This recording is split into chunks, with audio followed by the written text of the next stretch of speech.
lahat tayo ay may mga kanya-kanyang mga gawain. Ano ho?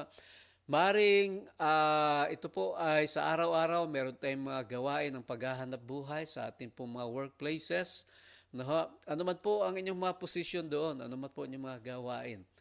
Sa atin pong iglesia, meron din po tayong mga kanya-kanya mga gawain. Tama, ano ho?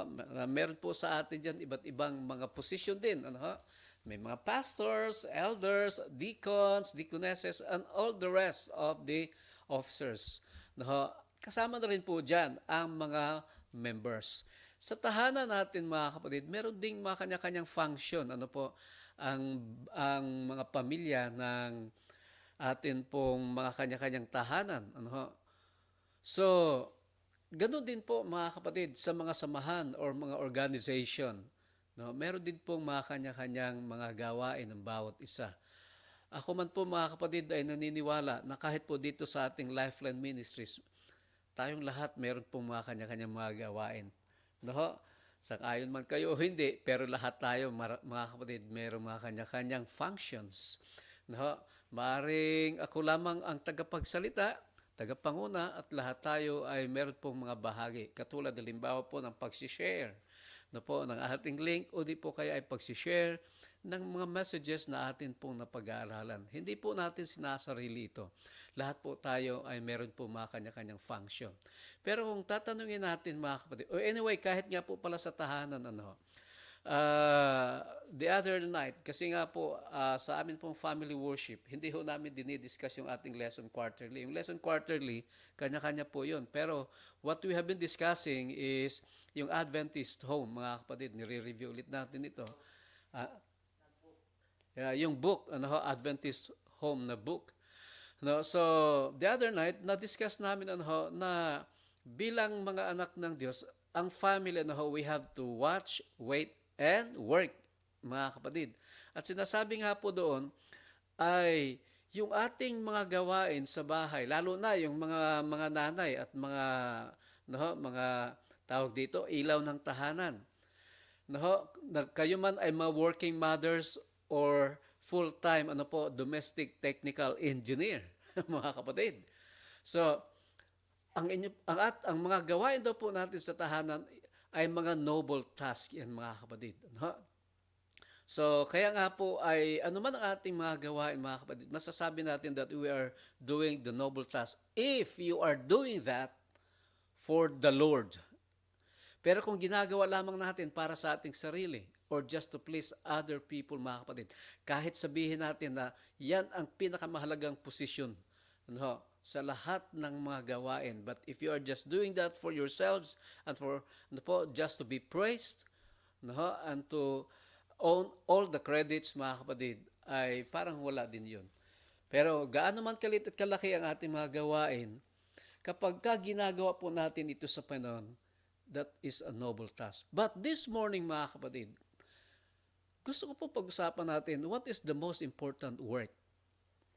Alam niyo po mga kapatid, kahit anumang gawain na meron tayong sabihin natin na pinakamahalaga, pero kapag hindi po natin alam kung ano po ang pinakamahalagang gawain sa lahat ng mga gawain, lahat po yun ay mauwi sa kawalan. Ang sabi po sa atin, this is the question that we're going to discuss. What is the most important work ever entrusted to human beings? Ang sabi po sa atin ng education page 225 ni Ellen White, character building is the most important work ever entrusted to human beings, and never before was its diligent study so important as now. Wow! Wow, mga kapatid. You may be the president, of a nation, o sabihin na lang natin, dito sa Pilipinas.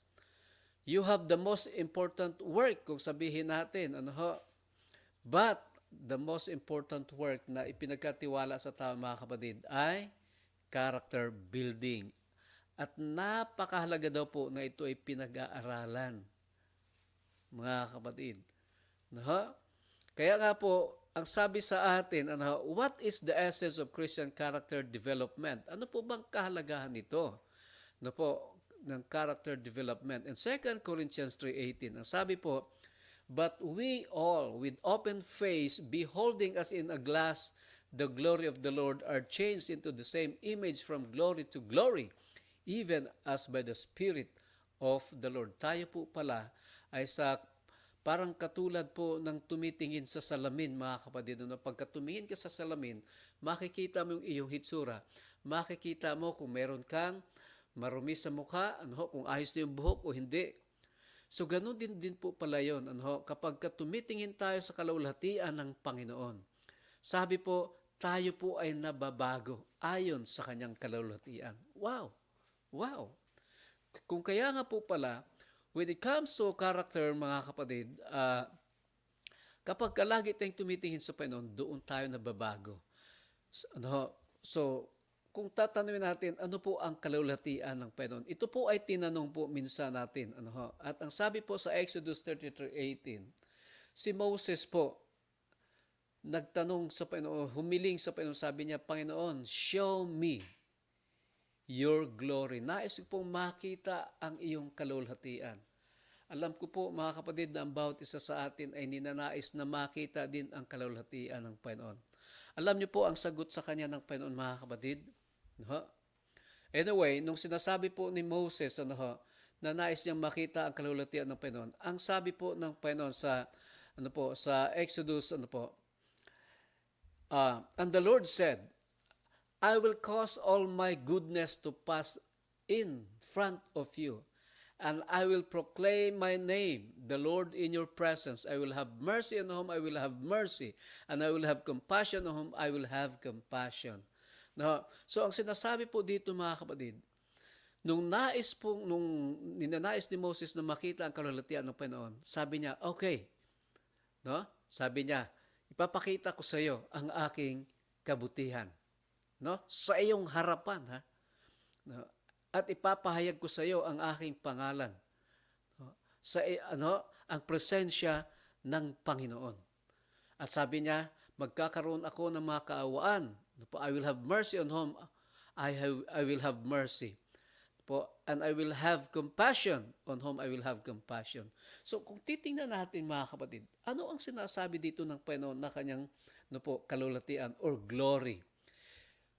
Ang sabi po sa 34:5-7 ng Exodus, then the Lord descended in the cloud and stood with him there and proclaimed the name of the Lord, and the Lord passed before him and proclaimed, the Lord, God, merciful and gracious, long-suffering and abounding in goodness and truth, keeping mercy for thousands, forgiving iniquity, transgression, and sin, by no means clearing the guilty. So binabanggit dito, mga kapatid, nung ang Panginoon ay bumaba at dumaan sa harap ni Moses, ipinakita yung kanyang kalulhatian. Ang sinabi po dito, ang nakita ni Moses na tumutukoy ng kalulhatian ng Panginoon ay ang kanya pong mga likas.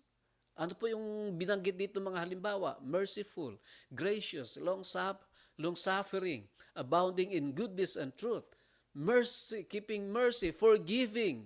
Mga kapatid, kung titingnan natin, these are the character of Jesus, of Jesus Christ, mga kapatid.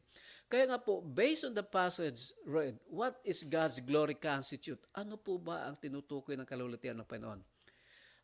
Sa Review and Herald na Ellen White noong November 3, 1896, sabi po, it is righteous character that constitute the glory of God. So ang kalulhatian ng Panginoon, mga kapatid, kapag tiningnan natin ang kalulhatian ng Panginoon, ibig sabihin nun, ang makikita natin sa Kanya, yung Kanyang likas. Kaya ang tanong, mga kapatid, nakikita niyo po ba ang kalulhatian ng Panginoon? Nakikita niyo po ba yung likas? Now, what is God's desire for His church? Ito yung ninanais ng Panginoon. Na kung atin po nakikita ang kalulhatian ng Panginoon, dapat din daw pong makita sa atin ang kalulhatian ng Panginoon. Kaya nga po ang sabi niya sa Isaiah 60:1-3, arise, shine, for thy light is come, and the glory of the Lord is risen upon thee. Behold, the darkness shall cover the earth. Ang kadiliman ay tatakip sa sanlibutan. Ibig sabihin po nito ay hindi po makikita ang likas ng Panginoon. Ang mga likas ng makasanlibutan makikita, the gross darkness, the people, but the Lord shall arise upon thee, and His glory shall be seen upon thee. So, Ano po, ang Panginoon daw po ay sisilang at ang kanyang kalulatian ay makikita sa iyo at sa akin. Ano nga po yung kalulatian ng Panginoon na makikita sa iyo sa akin? Yung kanyang karakter. And the Gentiles shall come to thy light and kings to the brightness of thy rising. Sabi po ni Ginang Ellen White sa Testimonies Volume 2, he had a mighty influence for he was the Son of God. We are so far beneath him and so far deficient that to do the very best we can, our efforts will be poor. We cannot gain and possess the influence that he had, but why should we not educate ourselves to come just as near to the pattern as it is possible for us to do? So sinasabi po dito mga kapatid, ay lumapit at lumapit tayo sa Panginoon upang ang kanyang likas ay patuloy na mahayag sa atin. Kaya nga po, sabi pa niya, we need to think that because we are only tiny light that we need not be particular about shining. Huwag daw po nating isipin mga kapatid sapagkat tayo'y maliit lamang na liwanag ay hindi tayo magliliwanag. Ang nais ng Panginoon na saan man tayo naroon kahit maliit ang liwanag na atin pong tinanggap, tayo po ay magliwanag. We must let the bright beams of the Sun of Righteousness shine into our hearts that we may reflect light to others. Amen? Mga kapatid, yung liwanag ng Panginoon, yung kanyang kalulhatian, ay dapat daw po ay nagliliwanag sa atin upang makita naman ng iba ang kalulhatian ng Panginoon sa ating buhay. Kaya nga po ang sinasabi ni Ginang Ellen White sa Christ Object Lesson 340, character is power. And by revealing in our own life the character of Christ, we cooperate with Him in the work of saving souls. Kaya nga po tama yung inawit natin kanina mga kapatid. Can the world see Jesus in me? Can the world see Jesus in you? Nakikita po ba yung kanyang kalulatian sa bawat isa sa atin? Alam niyo po ang sinasabi ng Revelation 14:6-7, Then I saw another angel flying the midst of heaven, having the everlasting gospel to preach to those who dwell on there, to every nation, tribe, tongue, and people, saying with a loud voice, fear God and glory to Him. So kaya nga po, ay kailangan po nating maglingkod sa Panginoon. To give glory to God is to reveal His character in our own.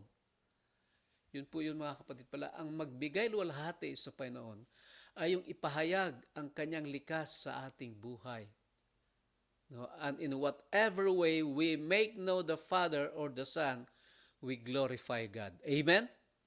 Yun po pala yun mga kapatid. No? Naluluwalhati natin ang Panginoon kapag yung kanyang kalulhatian, yung kanyang likas ay nahahayag sa ating buhay. Alam niyo po, ang tatak ng Panginoon ay ilalagay po, sa mga taong nahahayag ang likas ng Panginoon Hesus. The seal of the living God will be placed upon those only who bear a likeness to Christ in character. Kumusta tayo mga kapatid? Sa pagtatapos, sabi po ni Ginang Ellen White sa Great Controversy, GC Bulletin po pala, noong 1893, page 132, sabi niya, it is a solemn statement that I make to the church. Ibig sabihin po ay Christian church as a whole, the body of Christ. Sabi po niya, it is a solemn statement that I make to the church that not 1 in 20 whose names are registered upon the church books are prepared to close their earthly history. Ibig sabihin po niyan mga kapatid, sabi po ni Ginang Ellen White, ay kakaunti po ang nahahanda na magtapos ang kasaysayan o ang kanyang pamumuhay sa lupang ito at sila ay nahahandang mamuhay dun sa langit na bayan. So, this is a challenge for us mga kapatid. Tayo po ay sa ating patuloy na pagtingin sa Panginoon, ang kanya pong kalulatian ay mahahayag sa atin. Kaya mamuhay po tayo mga kapatid na nagluluwalhati sa Panginoon sa pamamagitan ng paghahayag ng kanyang likas sa ating buhay. Ito po ang po'y hamon sa atin sa umagang ito. At nais ko po mga kapatid na atin pong italaga ang ating mga sarili sa Panginoon. No? At ating idalangin na nawa ay maluwalhati siya sa pamamagitan ng ating mga buhay.